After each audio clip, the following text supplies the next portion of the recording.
סליחה, תודה רבה. אני שמחה להציג את הדובר הבא שלנו בזום. דוקטור ליאור רוזמן הוא מרצה בכיר וחוקר פסיכדליה במחלקה לפסיכולוגיה באוניברסיטת אקיסטר. כן, והוא גם המנחה של יוני. הוא מייסד ארגון ריפלס, עמותה שפועלת לקידום בניית שלום ושחרור קולקטיבי באמצעות עבודה עם החומרים הפסיכדליים. מחקרו משלב מדעי המוח, פסיכולוגיה, אנתרופולוגיה, פנומנולוגיה וחקר סכסוכים, תוך שימוש במגוון רחב של שיטות מחקר. בין השנים 2013 עד 2023 הוא השלים תואר שני, דוקטורט ופוסט-דוקטורט במרכז לחקר הפסיכדליה באימפריאל קולג' בלונדון, בהנחייתם של פרופסור רובין קהרט האריס ופרופסור דיוויד נאט, והיה שותף למחקרים חלוציים שעיצבו את תחום המחקר הפסיכדלי המודרני. מחקריו העכשוויים מתמקדים בכוחם של חומרים פסיכדליים לחזק חיבור אנושי, קהילתיות ותהליכי ריפוי חברתי, וכן בתפקידם בתהליכי שלום ופיוס בין ישראלים לפלסטינים ובהיבטים הפסיכופוליטיים של האזור. בנוסף, הוא חוקר תנועות פסיכדליות והשפעתן על שינוי חברתי, ומלמד בתוכנית לתואר השני בפסיכדליה באוניברסיטת אקיסטר. מחקרו נתמך על ידי הנוסטורמו פאונדיישן, ובמקביל הוא מוביל את פעילות ריפלס, הוא מפתח יחד עם משתתפי מחקריו את המופע Liberation Collective Ritual, המשלב מוזיקה, תנועה ותהליכים קבוצתיים, והוצג בפסטיבלים ובכנסים בינלאומיים. ליאור, הבמה שלך. תודה. שומעים אותי טוב? מצוין. כן, ורואים את המצגת? כן, כן, כן. מצוין, יופי, אחלה. זה כיף להיות פה, ואני לא רואה את הקהל, אבל אני משער שקהל גדול, נכון? ושמח מאוד להיות, ולצערי הייתי גם מאוד שמח להיות נוכח פיזית, אבל לצערי לא התאפשר. אז אני באמת כרגע מרצה בכיר באפיק, שזה השם של המרכז החדש שלנו באקסטר, אקסטר Psychedelic Interdisciplinary Center, ואני בעצם מושרה כבר בתוך מרחב אינטרדיסציפלינרי פסיכדלי. אם התחלתי במדעי המוח ומחקר קליני, ואז מחקר קבוצתי ומחקר של פיוס, כרגע אני גם סביב פילוסופיה ואנתרופולוגיה ומושרה במרחב מאוד אינטרדיסציפלינרי, שבו אנחנו מלמדים באמת את התואר השני בפסיכדליה, שזה התואר הראשון בעולם בפסיכדליה, ועמותה ריפלס של פיוס פסיכדלי, שזה המשך בעצם של מחקרים שהתחלתי עוד באימפריאל קולג' לונדון, ועכשיו אני ממשיך באקסטר. ומה שאני ארצה עכשיו, כאילו, how psychedelic spread, מדמיין איך פסיכדלים מתפשטים במרחב, ובעצם את ההתפשטות של פסיכדלים לכל מיני סיטואציות כדינמיקה שהיא כל הזמן מהפכנית. ויש את החיבור בין revelation ל-revolution, בין חיזיון למהפכה, לאנרגיה מהפכנית, ובעצם הדבר הזה התחיל אצלי, העניין בנושא הזה התחיל אצלי עוד במחקר האתנוגרפי שעשיתי של ישראלים ופלסטינים, שיצאנו לרוד טריפ וראינו מלא אנשים שיוצא להם לשתות ayahuasca ביחד, וחלק מהסיפורים שנחשפתי אליהם שם, חוץ מהסיפורים של אחדות והרמוניה וכזה, איזו התעלות אנושית ותחושת שוויון, היו גם סיפורים של כזה תחושה של מהפכנות שמגיעה בחוויות פסיכדליות בתוך הקונטקסט הפסיכופוליטי הזה. אז למשל יש סיפור אחד שלדוגמה שאני אתן, שזה בעצם אחד הסיפורים שהניעו אותי לתוך המחקר הזה, זה סיפור של רוקאיה, מישהי פלסטינית ששותה ב-2018 ayahuasca בסביבת ישראלים, בטקס שהיה ביום כיפור, והיא חווה כזה חיזיון מאוד חזק של כל הכאב והמלחמות והאלימות וההתגלגלות של ההיסטוריה מהעבר הרחוק לעבר הקרוב, לעתיד, ורואה דם שניגר באדמה, וכזה בעצם חוויה שהיא מאוד חזקה וכואבת פוליטית מבחינתה, ובאותו רגע הזמן שהיא חווה את החיזיון הזה, היא גם מרגישה צורך לתעל אמת לאנשים שישבו איתה בקבוצה, בטקס הזה, ולתעל איזה מסר מסוים, והיא מרגישה שהיא דרך השירה שלה, היא מתעלת את embodying את הנביאה היא הופכת להיות איזה נביא או נביאה ומתעלת איזה מסר מסוים לקבוצה שקשור לחיזיון שלה, ואז לאחר מכן היא באיזה משימה מסוימת להפיץ איוואסקה בקרב נשים פלסטיניות, לשחרר את הקול שלהם, להביא את הקול שלהם למרחב של איוואסקה, ובעצם האירוע הזה הוא מכונן בשבילה מבחינת איך שהיא אחר כך מפיצה את האיוואסקה לנשים פלסטיניות. אז כבר פה נדלק לי איזה משהו, והתחלתי כזה להקשיב לעוד סיפורים דומים, ולטוות עוד סיפורים דומים היסטורית, ועכשיו אני אראה לכם איזה כזה גרפים ותיאוריה לאיך פסיכדלים מתפשטים. ובעצם אפשר לחשוב על התפשטות של פסיכדליה כמו כל חומר בעולם. בעצם אנחנו נכנסים למערכות יחסים עם הרבה חומרים, למשל את זה יובל נוח הררי אמר לנו על חיטה, אפשר גם לחשוב על זה על אורז ועל תפוחי אדמה, שבעצם אנחנו לא בייתנו את החיטה, החיטה בייתה אותנו. אנחנו עברנו לגור, בייתנו את עצמנו למען ה-cultivation של החיטה. בעצם בחיטה יש לה יתרון אבולוציוני על ידי כניסה למערכת יחסים איתנו, ואנחנו מאפשרים את התפוצה ואת ההתפזרות של הגנים האלה במרחב. ואפשר ככה מתוך הזווית הזאת לחשוב גם נקודת המבט של החומרים הפסיכדליים, מה הם עושים לנו שאנחנו גם ככה עוזרים להתפשטות שלהם במרחב. אז אני אטען את הטענות הבאות, שבעצם החוויות הפסיכדליות החזיוניות, ההערה הזאת, כזה רגע של אינסייט מאוד חזק, הם גם רגעי מהפכה בפוטנציה, יש שם איזה אקט מהפכני, פנומנולוגי מהפכני, שמתוך זה יש סובייקטים שהם בהתלהבות, הם מפזרים את החומר במרחב בנאמנות לאירוע הזה המכונן שהם חוו, והנאמנות לאירוע הוא לא רק נאמנות לחומר עצמו שאפשר את האירוע, אלא גם נאמנות לתוכן והמסר שהם הבינו תוך כדי האירוע הזה. ואז הם מפזרים את החומר במרחב, אבל זה מתוחם לתוך סיטואציות ספציפיות, אנחנו נגיע לכל אחד מאלה אחד, נרחיב על זה, והתפוצה קורית בכזה רגעים לא לינאריים, באיזה דחיפות לא לינאריות של התלהבות מהפכנית, כמו דינמיקה מהפכנית, ובסוף זה נגמר במיסוד המהפכה, אקסקלוסיביות חדשה וסטטוס קוו חדש. מבחינה רעיונית, התיאוריה הזאת מושפעת מהמחקר שלי על איוואסקה בקרב ישראלים ופלסטינים. זה מושפע גם מזה שאני הייתי חלק מהרנסנס הפסיכדלי, חלק מהותי מהרנסנס הפסיכדלי באימפריאל קולג' לונדון, וחוויתי את הדינמיקות האלה על בשרי, וגם תוך כדי קריאה היסטורית של כל מיני כאלה מיקרו-משיחיים, אני אקרא להם מיקרו-משיחיים פסיכדליים, כמו אלן גינסבורג, מאסטר אירנאו, מונהד, אנחנו נגיע אליהם, וזה בעצם מאמר שפרסמתי לפני מספר שבועות, ואני אחלוק אותו איתכם גם. חוץ מזה יש המון תיאוריות שהן משפיעות פה, מי שמכיר את וובר, אז כזה קריזמה וקריזמטיק אוטוריטי ובירוקרטיק אוטוריטי, זה מאוד מובן מהתיאוריה שאני אציע, אבל גם קון ו-The Structure of Scientific Revolutions, גם כאן יש כאן איזה ממד, ואני הכי מושפע מאלן בדיו ב-Being an Event, שזה ספר שהכי השפיע אליי להסתכל על זה בצורה כזאת.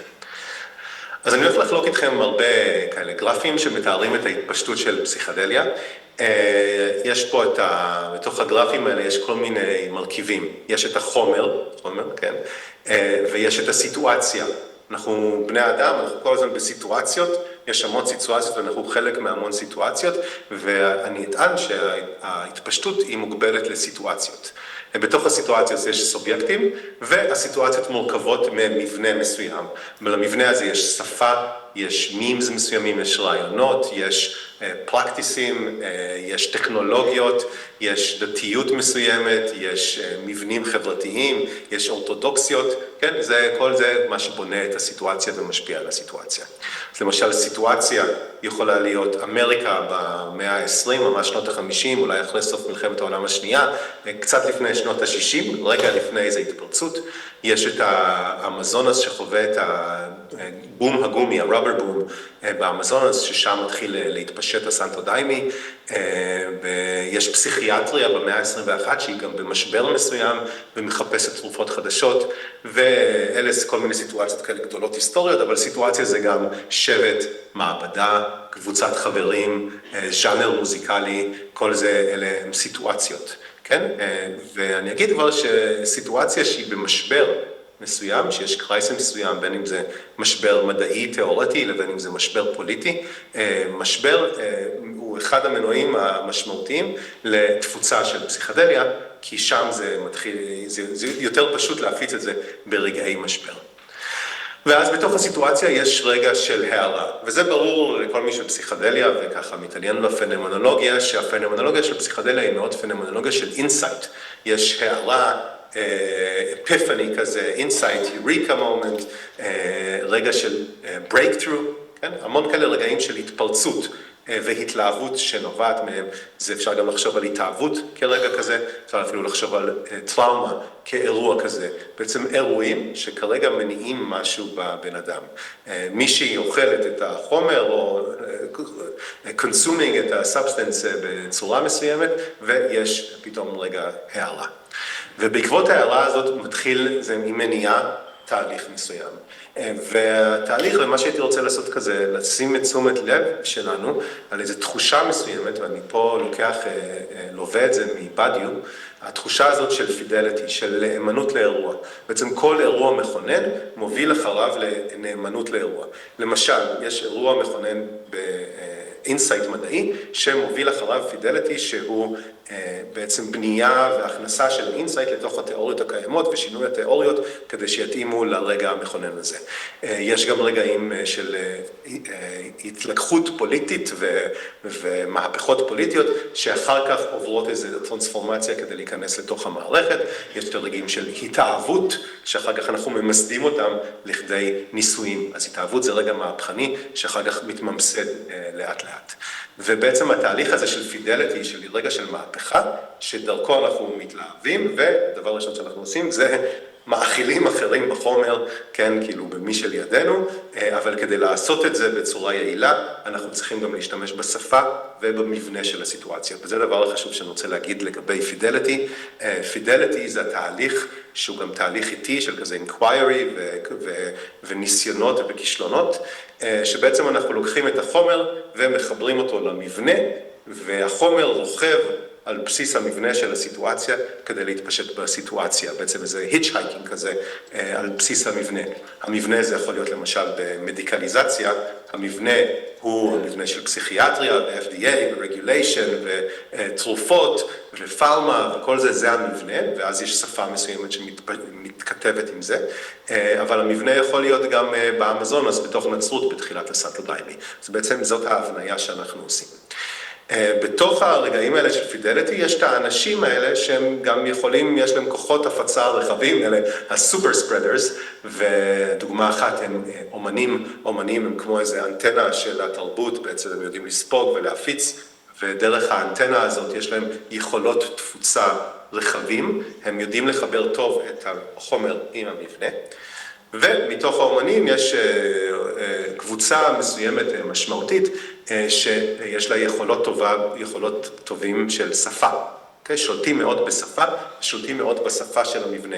הם מרכזיים למבנה מסוים, לסיטואציה מסוימת, הם שולטים בשפה, והיכולות שלהם עם שפה מאפשרים תפוצה רחבה, כי הם יודעים לחבר טוב את החומר עם המבנה של הסיטואציה. אז אנחנו נקרא להם ככה נביאים, כי הם חווים חיזיון, ואז יש להם איזה מסר להעביר, והם מונעים מהמסר הזה. הם גם קריזמטיים הרבה פעמים, או מקבלים את התפקיד של הקריזמטי בתוך הסיטואציה, לפעמים הקריזמטי זה משהו שהקהל ככה מכתיב למישהו שהוא מקשיב, ולדוגמאות האלה למשל יש את אלדוס הקסלי שכבר בשנות ה-50 לוקח רעיונית את הפסיכדליה, מחבר אותה לחוויה המיסטית, לפרניאל פילוסופי, לניאו ודנטה מהמזרח, וכזה מאפשר איזו התרחבות תרבותית התחלתית של פסיכדליה. יש את מאסטר אירנאו שמחבר נצרות וסינקרטיות ולוקח את זה מהאמזונס, כזה שמניזם מהאמזונס, והופך את זה למשהו נוצרי, קהילתי, טקסי, עם שירים מסוימים ודוקטרינה מסוימת ששרים, ככה שרים את זה כקבוצה, שמשנה מאוד את השיטה של הטקס. יש את, למשל, את רובין קרלטריס, שבמאמר 2012 לוקח אגו דיסולושן, רעיונות הפלוידיאנים, דיפולט מוד נטוורק, וזה חיבור כזה מאוד חזק של פסיכדליה לרעיונות האלה, שמצליח להפיץ את הפסיכדליה בתוך מדעי המוח ובתוך פסיכיאטריה. יש עוד מייקל פולן, ריק דבלין, יש המון כאלה דמויות לאורך ההיסטוריה הפסיכדלית שלוקחים את התפקיד הזה, ובדרך כלל יש משהו בשפה והיכולת שלהם לחיבור למבנה שמאוד משמעותי. אבל דמויות כאלה זה רק חלק מתנועה, ותנועה אפשר כבר לדמיין כנאמנות קולקטיבית, כפידליטי קולקטיבי, ופה מלא אנשים כבר עם כל מיני תפקידים נכנסים, כל אחד במקרה שלנו של פסיכדליה גם נאמן לאיזה חוויות מסוימות שהוא חווה לעצמו, יש משהו מאוד סובייקטיבי, אבל יש התקהלות סביב תנועה מסוימת, וההתאחדות של קבוצה אנושית סביב מטרה ותנועה מסוימת, בעצם נאמנות קבוצתית לרעיון הזה של תנועה, ובתוך התנועה יש המון תפקידים. אבל ככה, בתוך ההייפ וההתלהבות והמהפכנות, אז למשל תנועה יכולה להיות הרנסנס הפסיכדלי בתוך שאנחנו חווים כרגע, תנועה יכולה להיות גם התנועה של פיוטה ממקסיקו לצפון אמריקה, לפני 120 שנה, טקסי פיוטה היו מתוחמים למקסיקו, ובעצם בערך בכמה עשורים היה הייפ כזה, תנועה של הפיוטיקלס לצפון אמריקה, שהסתיימה ב-Native American Church. אז בעצם ההתלהבות כזה, המהפכה הפסיכדלית היא, כמו כל מהפכה, גם בסוף עוברת תהליך של מיסוד מסוים. אז אם אמרתי שהפיוטה מובמנט הפכו להיות הפיוטה צ'רץ', אז בעצם אחרי מאבקים מסוימים עם הסיטואציה שלהם, הם בסוף מגיעים ללגליזציה דרך הכנסיית הפיוטה, the Native American Church, וזה בעצם המיסוד של איזו תנועה שהייתה מהפכנית, המיסוד שלה בתוך רגולציה מסוימת, שהיא רגולציה של לצרכי דת. ובתוך הרוטניזציה הזאת אנחנו חווים תחושה של עיבוד החדשנות, של socialization of hallucination, אולי דיוויד דופוי הזכיר את זה בהרצאה שלו, אבל בעצם ה-revelation, החיזיון הפסיכדלי, הוא כבר מתוחם בצורה מסוימת. יש שיטור של איזה חזיונות הם רלוונטיים ואיזה חזיונות הם לא. למשל, יוני דיבר על kosher psychedelics, יש חזיונות רלוונטיים וחזיונות שהם לא רלוונטיים לסיטואציה, מתחיל תהליך שיטור ואורתודוקסיה. החזיונות הם כבר, הם confirming את מה שכבר ידוע בסיטואציה, אין הרבה חדשנות בתוכם, ובתוך זה נוצר אקסקלוסיביות ונוצר קונפליקטים מתחילים לבעבע, בגלל שהתחושה של התנועה נחלשת באותו זמן.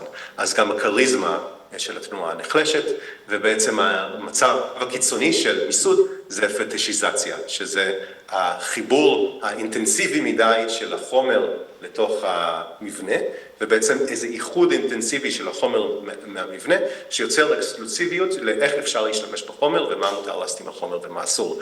אז למשל, הקסלי היה די אליטיסט, וטען שפסיכדליה מותרת רק למישהו שהוא יחסית אומן, פילוסוף, אנשים של ידע, אנשים יחסית עם תפיסה אליטיסטית לפסיכדליה, אז הוא היה כבר אקסקלוסיבי באיך שאפשר לגשת לחוויה המיסטית, וגם מדיקליזציה יכולה להיות אקסקלוסיבית, להגיד אפשר לקבל את זה רק על ידי זה שאתה, יש לך דיאגנוזה ואתה צריך טיפול מסוים, ופסיכדליה מקבלים אותה רק דרך טיפול פסיכדלי, יצרנו בועה אקסקלוסיבית של פסיכדליה, מונופוליזציה, של למי מותר ולמי אסור להשתמש, ובשביל מה כן ובשביל מה לא. למשל, גם בכל הדוגמאות יש כזה, כן? במאסטר אירנאו, שהקים את הסנטו דיימי, חווה חזיונות של Queen of the Forest, שנתנה לו משימה כדי להקים את הסנטו דיימי, ולמד מהאינדיג'נס, ואחר כך הקים את הכנסייה הזאת במשך 40 שנה, אבל לאט לאט זה התחיל לפתח היררכיה, התחיל לפתח איזה מוסד מסוים, ויצר בסוף איזה משהו אקסקלוסיבי, שלפני שהוא מת, הוא אמר, אף אחד לא יכול לשנות את הדוקטרינה, אחרי שאני מת, הדוקטרינה חתומה ומקובעת. יש התקשרות. לצד זה יש עוד כוחות שככה מחלישים את התנועה. כוח נוסף שמחליש את התנועה זה האורתודוקסיה של הסיטואציה. האורתודוקסיה של הסיטואציה עושה תהליכי משטור של התנועה עצמה, ומנסה לפרק את התנועה, בעצם לפרק את הקישור בין החומר למבנה. אוקיי? ולמשל, האורתודוקסיה הפסיכיאטרית שהיא מאוד ביומדיקלית. יש המון בפסיכיאטריה, אבל האורתודוקסיה היא ביומדיקלית, והיא חזקה אולי כמו האורתודוקסיה החרדית שיוני דיבר עליה, והאורתודוקסיה הפסיכיאטרית עם המון כוחות והמון כסף, מתקשה לקבל פסיכדליה בתוכה, ולמשל יכולה להגיד דברים כמו החוויה היא לא משנה, זה רק נוירופלסטיסיות, הקונטקסט לא משנה, רק נותנים לאנשים חומר, ומנסה לפרק רעיונות מרכזיים שממש משמעותיים למדיקליזציה של פסיכדליה. יש את המלחמה בסמים בסוף שנות ה-60 כאורתודוקסיה, יש את הקרבות על הפיוטיקלס, שהיה קרבות של המערכת הרגולטורית והלגלית, יש את הכנסייה שניסתה לפרק את הסנטודיימי והתנגדה לסנטודיימי, יש אורתודוקסיה שמנסה לשלוט, ולתוך האורתודוקסיה האלה יש סוכנים מסוימים. הסוכנים הם בדרך כלל אנשים שהזהות שלהם היא כבר מאוד קשורה לסיטואציה. למשל, פסיכיאטר ביולוגי שבמשך 40 שנה עובד עם פארמה, וכבר הזהות שלו היא סביב רעיונות מסוימים, הוא סוכן של האורתודוקסיה הרבה פעמים, או היא סוכנת של האורתודוקסיה, ועוזרת למשטור והחלשה של הרגעים החדשניים, של אירועים חדשניים. יש עוד תהליכי פירוק נוספים, קורים דווקא מהתנועה עצמה, אנשים שהיו פעם בתוך התנועה והם מרגישים איזו תחושה של הדרה מסוימת, והם מתחילים לפרק שוב, מפרקים את החיבור בין החומר למבנה. פה יש תחושה של בגידה. בגידה זה התחושה רצינית, אנטי-נאמנות. בגידה יכולה להיות או שהאנשים האלה בגדו בתנועה והחליטו לצאת נגדה, או כמו שהם יגידו, שהתנועה עצמה בגדה בערכים המקוריים שלה בגלל שהיא התמסדה ובעצם selling out מסוים. ואז הם כמו ז'אנר מוזיקלי שהופך להיות מיינסטרים, ואז מאשימים אותו בסלינג אאוט, כזה תחושות דומות של בגידה. והאנשים האלה מתחילים לפרק, לפעמים זה תהליך בריא, כי באמת הם מפרקים את האקסקלוסיביות, אבל לפעמים התהליך שלהם הוא גם אינטנסיבי מדי, ועובר פטישיזציה בעצמו. אז כמו שיש לנו כזה מיקרו-משיחיים, פסיכדליים, שהם אולי עושים הייפינג חזק מדי, פה יש אנשים שהאנטי-הייפ שלהם הוא גם עוצמתי מדי, ובעצם המשימה שלהם האינטנסיבית היא איקונוקלסטית, המשימה שלהם היא דיקונסטרוקטטיבית, הם רוצים לפרק, כן? אלה כוחות שפועלים. כוחות שפועלים בכלל בהרבה דינמיקות מהפכניות. אז יש לנו את הנאמנות שמחברת את החומר למבנה, יש את הפטישיזציה שהחומר והמבנה מתאחים מדי, ויש את החומר ואת הפירוק של החומר והמבנה, וכל הכוחות האלה פועלים עד כדי שמתישהו מתעצב איזה סטטוס קוו חדש היה בו איזה negotiation מסוים. אבל יש עוד סיטואציות ועוד סיטואציות שיכולות לקרות. אז אנחנו לא נמצאים רק בסיטואציה אחת. אמרתי שאנחנו בהמון סיטואציות, וחלקנו מתקיימים, רובנו כל הזמן מתקיימים בהרבה סיטואציות, ולכל סיטואציה יש את המבנה שלה ורעיונות משלהם.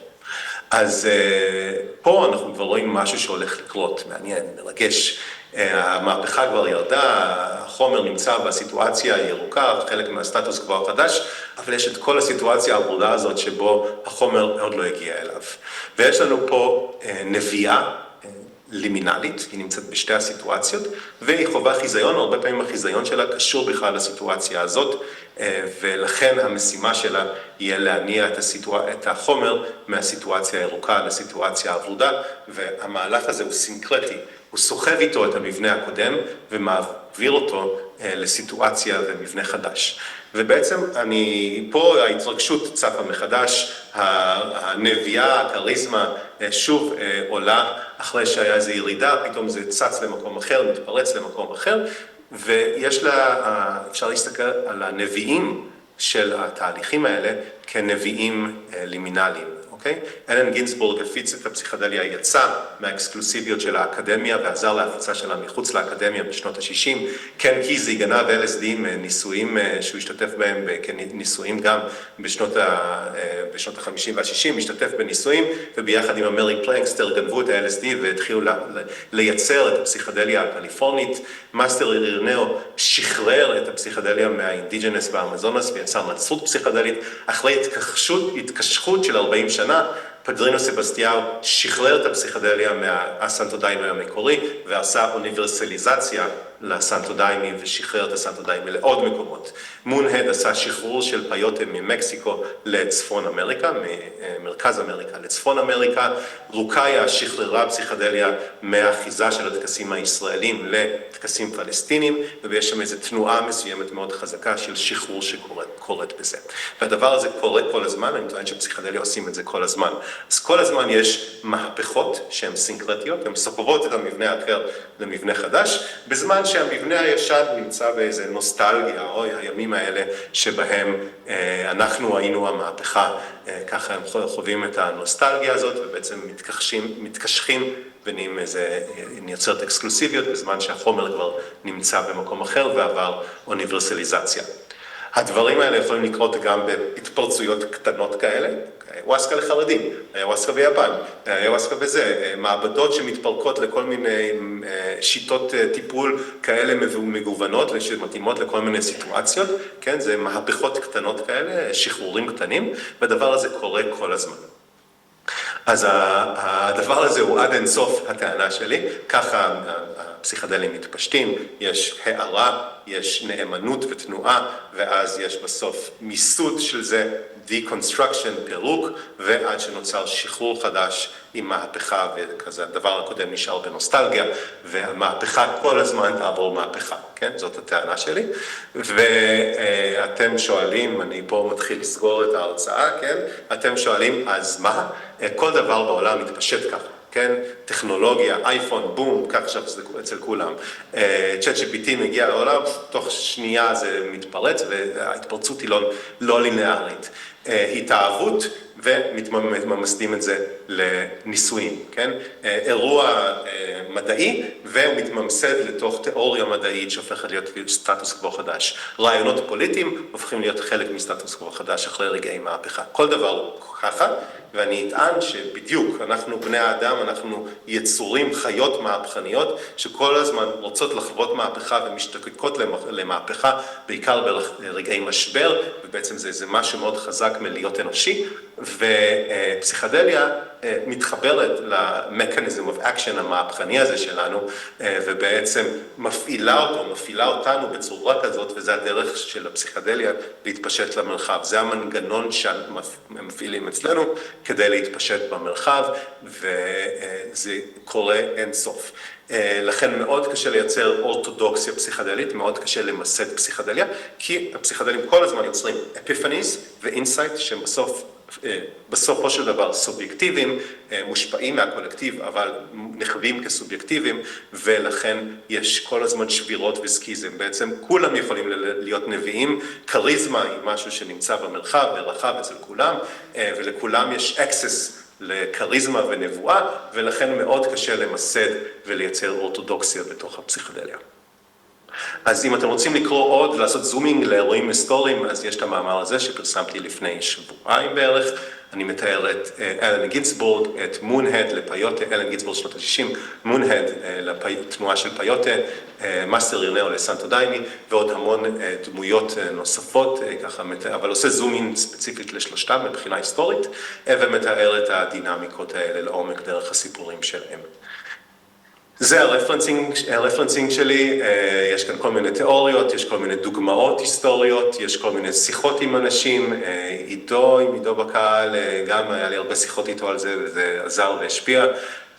נוסטרומו פאונדיישן מממנים אותי, ואני מאוד מודה על אפיק, איפה שאני נמצא כרגע, כמקום שמאוד משרה אותי בצורה יצירתית ואת המחקר שלי. תודה.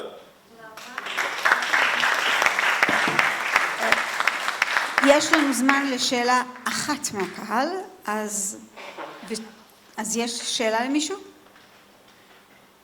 לא, אין שאלות. טוב, אז תודה רבה ליאור, תודה רבה ליוני, תודה לכולכם על מושב מעניין.